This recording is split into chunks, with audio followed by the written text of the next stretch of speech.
ನಮಸ್ಕಾರ. ಭವಿಷ್ಯ ದರ್ಪಣದ ವಿಶೇಷ ನೇರ ಪ್ರಸಾರ ಕಾರ್ಯಕ್ರಮಕ್ಕೆ ಸ್ವಾಗತ. ನಾನು ಸುಷ್ಮಿತಾ ನಟರಾಜ್. ವೀಕ್ಷಕರೇ, ಭವಿಷ್ಯ ಅನ್ನೋದು ಎಲ್ಲರಿಗೂ ಸಹ ಬಹಳ ಮುಖ್ಯವಾದಂತಹ ಅಂಶ ಅಂತಾನೆ ಹೇಳ್ಬೋದು.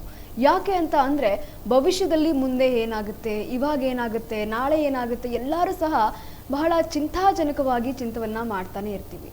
ಅದೇ ರೀತಿಯಾಗಿ ಕಾಲ ನಿರ್ಣಯವಾಗಿ ಕಾಲಚಕ್ರ ಯಾವೆಲ್ಲ ರೀತಿಯಲ್ಲಿ ತಿರುಗುತ್ತೆ, ಕಾಲಚಕ್ರ ಅಂದರೆ ಏನು, ಅದೇ ರೀತಿಯಾಗಿ ಸಾಕಷ್ಟು ವಿಚಾರವನ್ನ ತಿಳಿಸ್ಕೊಡೋದಕ್ಕೆ ಎಂದಿನಂತೆ ನಮ್ಮ ಕಾರ್ಯಕ್ರಮದಲ್ಲಿ ಖ್ಯಾತ ಜ್ಯೋತಿಷ್ಯಗಳು, ವಾಸ್ತು ತಜ್ಞರಾಗಿರುವಂತಹ ಅರ್ಜುನ್ ರಾವ್ ಗುರೂಜಿ ಅವರಿದ್ದಾರೆ. ಮೊದಲಿಗೆ ಅವ್ರನ್ನ ಕಾರ್ಯಕ್ರಮಕ್ಕೆ ಬರಮಾಡ್ಕೊಳ್ಳೋಣ. ಗುರೂಜಿ, ಕಾರ್ಯಕ್ರಮಕ್ಕೆ ಸ್ವಾಗತ. ನಮಸ್ತೆ ಅಮ್ಮ. ಸಮಸ್ತ ನಾಡಿನ ಜನತೆಗೆ ಸ್ಪೀಡ್ ನ್ಯೂಸ್ ಕನ್ನಡ ವಾಹಿನಿ ಮುಖಾಂತರ ತಮ್ಮೆಲ್ಲರಿಗೂ ಆದರದ ಸುಸ್ವಾಗತವನ್ನು ಬಯಸ್ತೇನೆ. ಮೊದಲಿಗೆ ನನ್ನ ತಂದೆ ತಾಯಿಯರಾಗಿರ್ತಕ್ಕಂಥ ಮಾತಾಪಿತರುಗಳ ಸಮಾನರಾಗಿರ್ತಕ್ಕಂಥ ಹೃದಯ ಸಿಂಹಾಸನದಲ್ಲಿ ಇರ್ತಕ್ಕಂಥ ಜಗನ್ಮಾತೆ ಸ್ವರೂಪಿಣಿ ರೇಣುಕಾ ಯಲ್ಲಮ್ಮ ಹಾಗೂ ಮಲೈ ಮಹದೇಶ್ವರನ ಪಾದಾರ ಬಿಂದಗಳಿಗೆ ವಂದಿಸುತ್ತಾ, ಸೃಷ್ಟಿಸ್ಥಿತಿ ಲಯ ವಿನಾಶಿನಿ ಶಕ್ತಿಭೂತೆ ಸನಾತನಿ ಗುಣಾಶ್ರಯೇ ಗುಣಮಯೇ ಶ್ರೀ ರೇಣುಕಾ ನಮೋಸ್ತುತೆ. ಹಾಗೆ ಮಲೈ ಮಹದೇಶ್ವರನ ಪಾದಾರ ಬಿಂದಗಳಿಗೆ ವಂದಿಸುತ್ತಾ, ಈ ದಿನ ವಿಶೇಷವಾಗಿರ್ತಕ್ಕಂಥದ್ದು ಶನಿವಾರ.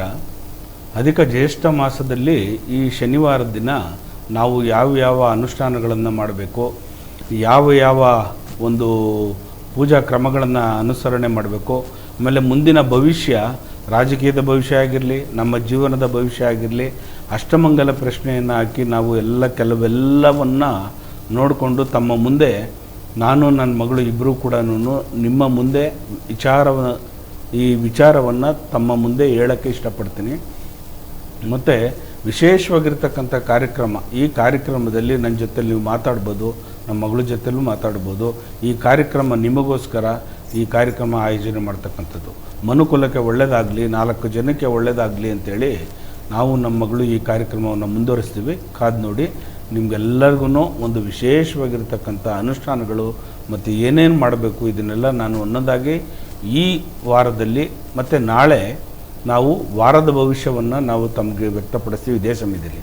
ಆದರೆ ಈ ದಿನ ಏನೇನಾಗುತ್ತೆ ಈ ಭವಿಷ್ಯದಲ್ಲಿ, ರಾಜಕೀಯ ಭವಿಷ್ಯದಲ್ಲೇ ಆಗಿರಲಿ, ನಮ್ಮ ಜೀವನದಲ್ಲಿ ಆಗಿರಲಿ, ಏನೇನು ಮಾಡ್ಕೊಳ್ಬೇಕು, ನಮಗೆ ಒಳಿತಾಗಬೇಕಾದ್ರೆ ಏನೇನು ಮಾಡಬೇಕು ಅಂತಕ್ಕಂಥದ್ದು ಕಾರ್ಯಕ್ರಮವನ್ನು ವೀಕ್ಷಣೆ ಮಾಡ್ತಾಯಿರಿ. ನಾನು ನನ್ನ ಮಗಳು ಇಬ್ಬರೂ ಕಾರ್ಯಕ್ರಮವನ್ನು ಮುಂದುವರಿಸ್ತೀವಿ.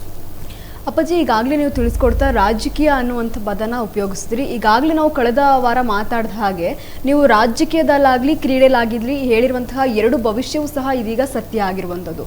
DK ಶಿ ಅವರು CM ಆಗೇ ಆಗ್ತಾರೆ, ಪ್ರಮಾಣ ವಚನನ ಇಂಥ ದಿನ ಸ್ವೀಕಾರ ಮಾಡ್ತಾರೆ ಅನ್ನೋಂಥದ್ದನ್ನ ತಿಳಿಸಿದ್ರಿ. ಅವರು ಅಂತಹ ದಿನವೇ ಪ್ರಮಾಣ ವಚನವನ್ನು ಸ್ವೀಕಾರ ಮಾಡಿದ್ರು. ಇನ್ನು ಅದೇ ರೀತಿಯಾಗಿ RCB ವಿಚಾರವನ್ನು ನೋಡೋದಾದರೆ ಖಂಡಿತವಾಗೂ ಈ ಬಾರಿಯೂ ಸಹ RCB ಅವರು ಕಪ್ ವಿನ್ ಆಗ್ತಾರೆ ಅನ್ನೋದನ್ನ ತಿಳಿಸ್ಕೊಟ್ರಿ. ಆದರೆ ಮುಖ್ಯವಾಗಿ ರಾಜಕೀಯವನ್ನು ನೋಡೋದಾದಾಗ ಸಾಕಷ್ಟು ಏರಿಳಿತಗಳು ಉಂಟಾಗುತ್ತೆ ಅನ್ನೋದನ್ನ ತಿಳಿಸಿದ್ರಿ. ಆದರೆ ಪ್ರಾರಂಭದಲ್ಲೇ DK ಶಿ ಅವರ ರಾಜಕೀಯ ಆಟದಲ್ಲಿ ಒಂದಷ್ಟು ಏರಿಳಿತಗಳು ಉಂಟಾಗ್ಬಿಟ್ಟಿದೆ. ಈಗಾಗಲೇ ನಾವು ನೋಡ್ತಿರೋ ಹಾಗೆ ಪ್ರಾರಂಭದಲ್ಲಿ ಸಚಿವರನ್ನ ನೇಮಕ ಮಾಡಿದ್ರು, ಇಂತಿಂಥವ್ರಿಗೆ ಇಂತಿಂಥ ಖಾತೆ ಅನ್ನೋದನ್ನ ಭಾಗ ಮಾಡಿದ್ರು. ಆದರೆ ಇದೀಗ ರಾಮಲಿಂಗಾರೆಡ್ಡಿ ಅವರು ಒಂದಷ್ಟು ಖ್ಯಾತೆ ಅಥವಾ ವಾದ ವಿವಾದವನ್ನು ಮಾಡಿಕೊಂಡು ರಾಜೀನಾಮೆಯನ್ನು ಕೊಟ್ಟಿದ್ದಾರೆ. ಯಾವ ಕಾರಣಕ್ಕೆ ಇಷ್ಟೆಲ್ಲ ರೀತಿಯಲ್ಲಿ ಎಡವಾಗ್ತಾ ಇದೆ, ಏನಾಗ್ತಾ ಇದೆ? ಖಂಡಿತವಾಗೂ ನಮ್ಮ ಒಳ್ಳೆಯ ಉತ್ತಮವಾಗಿರ್ತಕ್ಕಂಥ ಪ್ರಶ್ನೆ ಕೇಳಿದೆ. ಈ ರಾಜಕೀಯದಲ್ಲಿ ಯಥಾ ರಾಜ ತಥಾ ಪ್ರಜಾ ಅನ್ನೋ ಥರ ಈ ಪೃಥ್ವಿ ಒಳಗಡೆ ನಡೀತಕ್ಕಂಥದ್ದು. ಆದರೆ ನಾನು ಹೇಳೋದಕ್ಕೆ ಏನು ಇಷ್ಟಪಡ್ತೀನಿ ಅಂದರೆ, ಬಹು ವರ್ಷಗಳಿಂದ ಕನಸು ಕಟ್ಟಿರ್ತಕ್ಕಂಥ DK ಶಿವಕುಮಾರ್ ಅವರು ನಾನು ರಾಜ್ಯದ ಮುಖ್ಯಮಂತ್ರಿ ಆಗಲೇಬೇಕು ಅಂಥೇಳಿ ಅವರು ಮಾಡಿರ್ತಕ್ಕಂಥ ತ್ಯಾಗಗಳು ನೀವು ಒಂದು ಸಲ ಮೆಲ್ಕಾಗ್ತಕ್ಕಂಥದ್ದು ನೋಡಿ. ರಾಜಕೀಯದಲ್ಲಿ ಅವರು ಎಷ್ಟು ನಿಮಗಾಗಿ ಆ ಕಾಂಗ್ರೆಸ್ ಪಕ್ಷಕ್ಕೆ ದುಡ್ದಿರ್ತಕ್ಕಂಥದ್ದನ್ನು ಪ್ರತಿಯೊಬ್ಬರೂ ನೀವು ನೋಡಲೇಬೇಕಾಗಿರ್ತಕ್ಕಂಥ ಅಂಥ ವ್ಯಕ್ತಿಗೆ ನಿಮಗೆ ಯಾರಿಗೂ ಸಿಗದೇ ಇರತಕ್ಕಂಥ ಭಾಗ್ಯ ನಿಮಗೆ ಸಿಕ್ಕಿದೆ. ಅದು ಯಾವುದೇ ಖಾತೆ ಆಗಿರಲಿ. ನಾನು ಮಾನ್ಯ ರಾಮಲಿಂಗ ರೆಡ್ಡಿ ಸಾಹೇಬ್ರಿಗೆ ನಾನು ನಮ್ಮ ಅಣ್ಣನ ಸಮನಾಗಿರ್ತಕ್ಕಂಥವ್ರು. ಆದ್ರೂ ಕೂಡ ಹತ್ರದಿಂದ ನಾನು ನಿಮ್ಮನ್ನು ನೋಡಿದ್ದೀನಿ, ಹತ್ರದಿಂದನೂ. ಆದರೆ ಯಾಕೆ ನಿಮಗೆ ಈ ಮನಸ್ಥಿತಿ ಬಂತು ಅಂತ ನನಗೆ ಗೊತ್ತಾಗ್ತಾ ಇಲ್ಲ. ಕೆಲವೊಂದು ಯಾವುದೇ ಒಂದು ನೀವು ಎಷ್ಟು ಖಾತೆಗಳನ್ನು ನಿರ್ವಹಿಸ್ಕೊಂಬಂದಿದ್ದೀರಿ, ನಿಮಗೆಲ್ಲ ಅದೊಂದು ಜಲಸಂಪನ್ಮೂಲ ಅದೇನು ದೊಡ್ಡದ ವಿಚಾರ ಏನಾಗಿರಲಿಲ್ಲ. ಆದರೆ DK ಶಿವಕುಮಾರ್ ಅವರ ಕನಸಿಗೆ ನೀವೆಲ್ಲರೂ ಸೇರಿ ಅವರಿಗೆ ಒಂದು ಸಾಥ್ ಕೊಡ್ತಕ್ಕಂಥದ್ದು ಮಾಡಿದಾಗಲೇ ಅದೊಂದು ಒಬ್ಬ ಕುಟುಂಬದಲ್ಲಿ ಒಬ್ಬ ತಂದೆ ಸ್ಥಾನದಲ್ಲಿ ಇರ್ತಕ್ಕಂಥವ್ರಿಗೆ ಮಕ್ಕಳಾಗಲಿ ಹೆಂಡತಿ ಆಗಲಿ ಬಂಧು ಆಗಲಿ ಬಳಗ ಆಗಲಿ ಅವನಿಗೆ ಸಾಥ್ ಕೊಟ್ರೇನೆ ಆ ಮನೆಯನ್ನು ಮುಂದೆ ನಡೆಸ್ಕೊಂಡು ಹೋಗ್ತಕ್ಕಂಥದ್ದು ಜಾಸ್ತಿ. ಯಾವಾಗ ಮನೆ ಒಳಗಡೆ ಕುಟುಂಬದಲ್ಲೇ ವೈಮನಸ್ಯ ಆಗುತ್ತೆ, ಕುಟುಂಬದಲ್ಲೇ ಜಗಳ ಆಗ್ತದೆ, ರಾಜ್ಯದ ಅಭಿವೃದ್ಧಿ ಕಡೆಗೆ ಅವರು ಮನಸ್ಸು ಹೋಗಲ್ಲ. ಯಾಕಂದರೆ ಕುಟುಂಬವನ್ನು ಫಸ್ಟ್ ಸರಿ ಮಾಡೋಣ, ಆಮೇಲೆ ಬೇರೆಯವ್ರನ್ನ ಸರಿ ಮಾಡೋಣ ಅನ್ನೋ ಮನೋಭಾವ ಡಿ ಕೆ ಶಿವಕುಮಾರ್ ಅವ್ರಿಗೆ ಬಂದ್ಬಿಡುತ್ತೆ. ಆದರೆ ನೀವೆಲ್ಲ ವಸುದೈವ ಕುಟುಂಬ ಇದ್ದಂಗೆ ಒಂದು ಕಡೆಯಿಂದ ಅವ್ರಿಗೆಲ್ಲ ಬೆಂಬಲವಾಗಿ ತಗೊಂಡೋಗ್ತಕ್ಕಂಥದ್ದು ಮಾಡಿ. ಮುಂದಿನ ದಿನಗಳಲ್ಲಿ ಅವರಲ್ಲಿ ಕೆಲವು ಬದಲಾವಣೆಗಳಾಗ್ತವೆ. ನೀವೇ ಊಹೆ ಮಾಡಿರಲ್ಲ, ಇಂಥ ಒಂದು ಮುಖ್ಯಮಂತ್ರಿ ನಮಗೆ ಬೇಕಾಗಿತ್ತು, ಇದಕ್ಕೆ ಮುಂಚೆನೇ ಬೇಕಾಗಿತ್ತು ಅಂತಕ್ಕಂಥ ಸ್ಥಾನಕ್ಕೆ ತಗೊಂಡೋಗ್ತಕ್ಕಂಥದ್ದು ಡಿ ಕೆ ಶಿವಕುಮಾರ್ ಅವ್ರಿಗಿದೆ. ಚಾಣಾಕ್ಷ ಅಂತಲೇ ಅವ್ರ ಹೆಸರು. ಯಾಕಂದರೆ ರಾಜಕೀಯದಲ್ಲಿ ಸತತವಾಗಿ 45 ವರ್ಷಗಳ ಕಾಲ ಅವರು ಸುದೀರ್ಘವಾಗಿ ಅವರು ರಾಜಕೀಯವನ್ನು ಮಾಡ್ಕೊಂಡ್ಬಂದಿರ್ತಕ್ಕಂಥದ್ದು. ದುಡ್ಡು ಮಾಡೋಕ್ಕಂತೂ ಅಲ್ಲ, ದುಡ್ಡು ಇದೆ, ಭಗವಂತ ಬೇಕಾದಷ್ಟು ಕೊಟ್ಟಿದ್ದಾನೆ. ಅವ್ರಿಗೆ ಸಂತೃಪ್ತಿಯಾಗಿ ಬಡವರ ಬಗ್ಗರು ಎಷ್ಟೋ ಜನ ಅವ್ರ ಹೆಸರು ಹೇಳ್ಕೊಂಡು ನೆರಳಲ್ಲಿ ಬದುಕ್ತಾ ಇದ್ದಾರೆ. ಎಷ್ಟೋ ಜನ ಅವರ ಕೆಲಸ ಮಾಡಿಕೊಂಡು ಅವ್ರ ನಾಮಾಮೃತಗಳನ್ನು ಹೇಳ್ಕೊಂಡು ಎಷ್ಟೋ ಜನ ಬದುಕ್ತಾ ಇದ್ದಾರೆ. ಆದರೆ ನಾನು ಹೇಳೋದೇನಂತಂದರೆ, ಭಗವಂತ ಅವನಿಗೆ ಆ ಜಗನ್ಮಾತೆ ಕಬ್ಬಾಳಿ ಕೊಟ್ಕಾಳು ಮಾರಮ್ಮ ಅವ್ರಿಗೆ ಆಶೀರ್ವಾದವನ್ನು ಕೊಟ್ಟಿರ್ತಕ್ಕಂಥದ್ದು.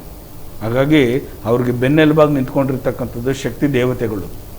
ಆ ಶಕ್ತಿ ದೇವತೆಗಳನ್ನ ಒಂದು ಸಲ ನೀವು ಅವಲೋಕನ ಮಾಡ್ಕೊಳ್ಳಿ. ಯಾಕಂದರೆ ಆ ಸ್ಥಾನಕ್ಕೆ ಬರಬೇಕಾದ್ರೆ ಅವರೆಷ್ಟು ಕಷ್ಟ ಬಿದ್ದಿರ್ತಾರೆ. ನೀವು ಒಂದು ಸಚಿವ ಸ್ಥಾನಕ್ಕೆ ನಿಮಗೆ ಆ ಸ್ಥಾನವನ್ನು ಕೊಟ್ಟಾಗ ನನಗದು ಬೇಡ ಅಂತ ಅಂದಾಗ ನಿಮ್ಮಲ್ಲಿ ಯಾವ ರೀತಿ ನಾನತ್ವ ಬಂದ್ಬಿಡ್ತು.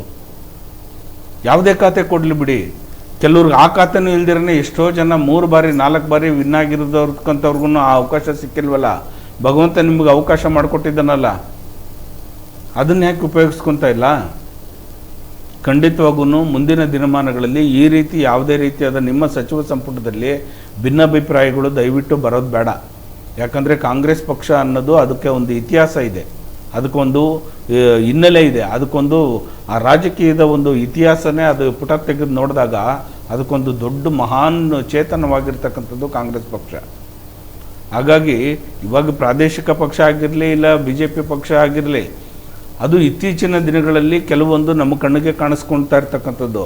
ಆದರೆ ಕಾಂಗ್ರೆಸ್ ಪಕ್ಷಕ್ಕೆ ಇತಿಹಾಸ ಇದೆ, ಅದನ್ನು ನೀವು ಕಾಪಾಡ್ಕೊಳ್ಳಿ. ಯಾರಿಗೂ ಸಿಗದೇ ಇರತಕ್ಕಂಥ ಭಾಗ್ಯ ನಿಮಗೆ ಸಿಕ್ಕಿರ್ತಕ್ಕಂಥದ್ದು. ಹಾಗಾಗಿ ನಾನು ಹೇಳೋದೇನು ಅಂತಂದರೆ, ದಯವಿಟ್ಟು ಅನ್ಯತಾ ಭಾವಿಸ್ಬಿಡಿ. ಡಿ ಕೆ ಶಿವಕುಮಾರ್ ಅವ್ರಿಗೆ ನೀವು ಆನೆ ಬಲವನ್ನು ಕೊಡ್ತಕ್ಕಂಥದ್ದು ಮಾಡಿ. ರಾಜ್ಯವನ್ನು ಮುನ್ನಡೆಸ್ಕೊಂಡು ಹೋಗ್ತಾರೆ, ಅವ್ರಿಗೆ ಆ ಕೆಪಾಸಿಟಿ ಇದೆ. ಬಡವ್ರ ಬಗ್ಗರಿಗೆ, ರೈತಾಪಿ ವರ್ಗದವ್ರಿಗೆ ಎಷ್ಟು ಸಹಾಯ ಮಾಡ್ತಾರೆ ಅಂತಂದರೆ ನೀವು ನಿರೀಕ್ಷಣೆ ಮಾಡಿರಲ್ಲ. ಆಸ್ಪತ್ರೆಗಳು ಇಂಪ್ರೂವ್ಮೆಂಟ್ ಆಗ್ತವೆ, ದೇವಾಲಯಗಳು ಇಂಪ್ರೂವ್ಮೆಂಟ್ ಆಗ್ತವೆ, ತಾಲೂಕು ವೈಸ್ಗಳೆಲ್ಲ ಇಂಪ್ರೂವ್ಮೆಂಟ್ ಆಗ್ತವೆ. ನಿಮಗೆಲ್ಲ ಮುಂದಿನ ದಿನಮಾನಗಳಲ್ಲಿ ಅವರಲ್ಲಿ ಕೆಲವು ಬದಲಾವಣೆಗಳಾಗ್ತವೆ. ನಾನತ್ವ ಹೋಗಿ ನೀವು ನಿಮ್ಮಿಂದನೇ ನಾನು ಅನ್ನೋ ಮನೋಭಾವ ಬರುತ್ತೆ. ನೀವು ತಿಳ್ಕೊಂಡಿರೋಷ್ಟಲ್ಲ, ಕಟಕ ಹೃದಯ ಅಲ್ಲ, ಬಂಡೆ ಇದು ಕೊತ್ವಾಲ್ ಶಿಷ್ಯ, ಇದೆಲ್ಲ ಕೆಲವು ಸಾಮಾಜಿಕ ಜಾಲತಾಣದಲ್ಲಿ ನೋಡಿದೆ. 1 ವಿಕೆಟ್ ಬಿತ್ತು, ಮೊದಲನೇದಾಗಿ 1 ವಿಕೆಟ್, ಇವೆಲ್ಲ ಬಿಟ್ಬಿಡಿ. ಯಾಕೆಂದರೆ ಯಾವುದೇ ಒಂದು ನಾವು ರಾಜಕೀಯದಲ್ಲಿ ತಗೊಂಡಾಗ ಆ ಸಂವಿಧಾನ ಇದೆಯಲ್ಲ, ಬಾಬಾ ಸಾಹೇಬ್ ಅಂಬೇಡ್ಕರ್ ಅವರು ಕೊಟ್ಟಿರ್ತಕ್ಕಂಥ ಆ ಸಂವಿಧಾನ ಇದೆಯಲ್ಲ, ಆ ಸಂವಿಧಾನಕ್ಕೆ ಇಡೀ ನಾವು ಭರತಖಂಡನೇ, ಇಡೀ ಭಾರತ ದೇಶನೇ ಗೌರವಿಸಬೇಕು.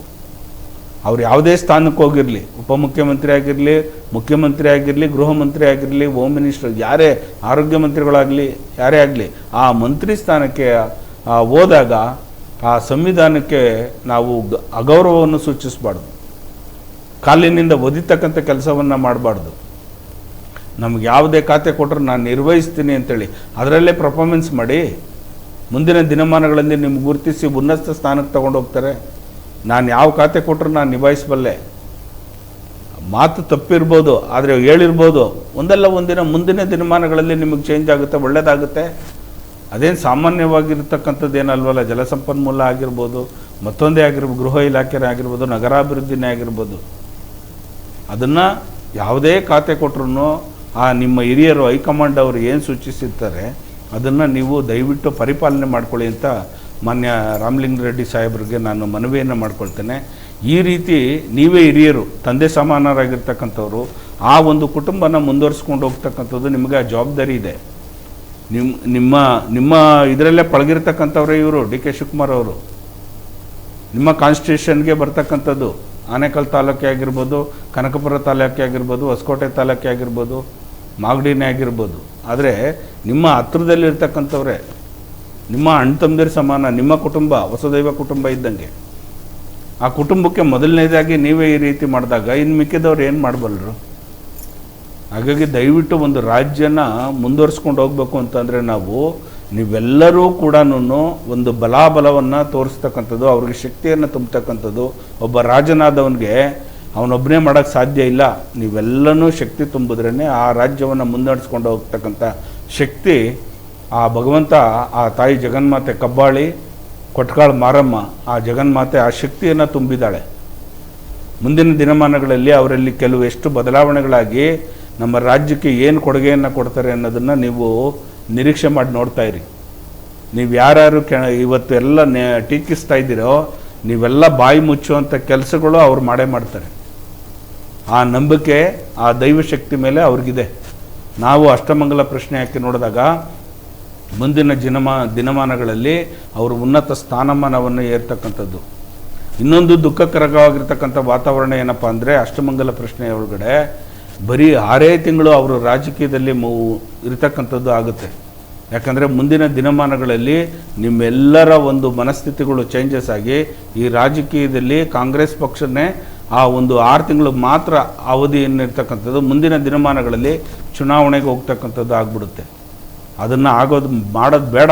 ದಯವಿಟ್ಟು ಆ ರಾಜ್ಯವನ್ನು ಮುಂದುವರಿಸ್ಕೊಂಡೋಗಿ ಕರ್ನಾಟಕದಲ್ಲಿ ಕಾಂಗ್ರೆಸ್ ಪಕ್ಷ ತುಂಬ ಉನ್ನತವಾದ ಕೆಲಸವನ್ನು ಮಾಡ್ತಾ ಇದೆ. ರೈತಾಪಿ ವರ್ಗದವರಿಗೆ, ಮಹಿಳೆಯರಿಗೆ, ದೀನ ದಲಿತರಿಗೆ, ಬಡವರಿಗೆ ಎಲ್ಲರಿಗೂ ಅನುಕೂಲ ಆಗೋ ಥರ ಮಾಡ್ತಾ ಇದೆ ಅನ್ನೋ ಹೆಸರನ್ನು ನೀವು ಎಲ್ಲರೂ ಕೂಡ ಡಿ ಕೆ ಶಿವಕುಮಾರ್ ಅವರಿಗೆ ಸಹಾಯ ಹಸ್ತವನ್ನು ಮಾಡಬೇಕು. ಅವರಿಗೆ ಬೆಂಬಲವಾಗಿ ನಿಂತ್ಕೊಳ್ಬೇಕು. ಒಬ್ಬರು ಏನೂ ಮಾಡೋಕ್ಕೆ ಸಾಧ್ಯ ಇಲ್ಲ. ಒಬ್ಬೊಬ್ಬರು ಈ ರೀತಿ ಹೊಡೆತವನ್ನು ಕೊಟ್ಟಾಗ ಅವ್ರು ಮಾನಸಿಕವಾಗಿ ಕುಗ್ಗೋಗ್ತಕ್ಕಂಥದ್ದಾಗುತ್ತೆ. ಆದರೆ ಅದು ಕುಗ್ಗಲ್ಲ, ಯಾವುದೇ ಕಾರಣಕ್ಕೆ ಕುಗ್ಗಲ್ಲ, ಜಗ್ಗಲ್ಲ. ಅಧಿಕಾರವನ್ನು ಕ್ಲೀನಾಗಿ ನಡೆಸ್ಕೊಂಡು ಹೋಗ್ತಾರೆ.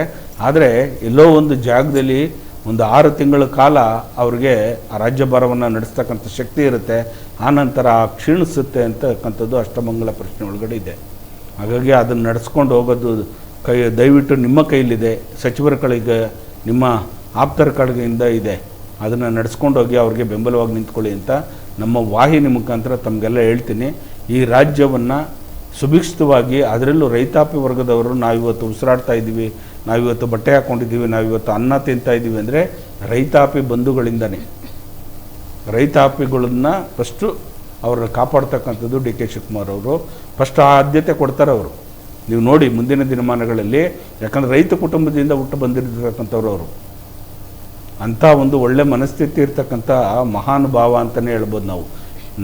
ನನಗೇನಂತಂದರೆ, ನಾನು ಕನಕಪುರದವನೇ ಆದರೂ ಕೂಡ ಅವ್ರಿಗೆ ಒಂದು ರೀತಿಯಲ್ಲಿ ಒಂದು ಅಭಿಮಾನ ತುಂಬ ಇದೆ ನನಗೆ. ಯಾಕೆಂದರೆ ಅವ್ರ ರಾಜಕೀಯದಲ್ಲಿ ಎಷ್ಟೋ ಬಾರಿ ಸೋಲು ಗೆಲುವುಗಳನ್ನು, ನೋವು ನಲಿವುಗಳನ್ನು ಬಂದಿರತಕ್ಕಂಥವ್ರು, ದುಃಖಗಳನ್ನು ಬಂದಿರತಕ್ಕಂಥವ್ರು.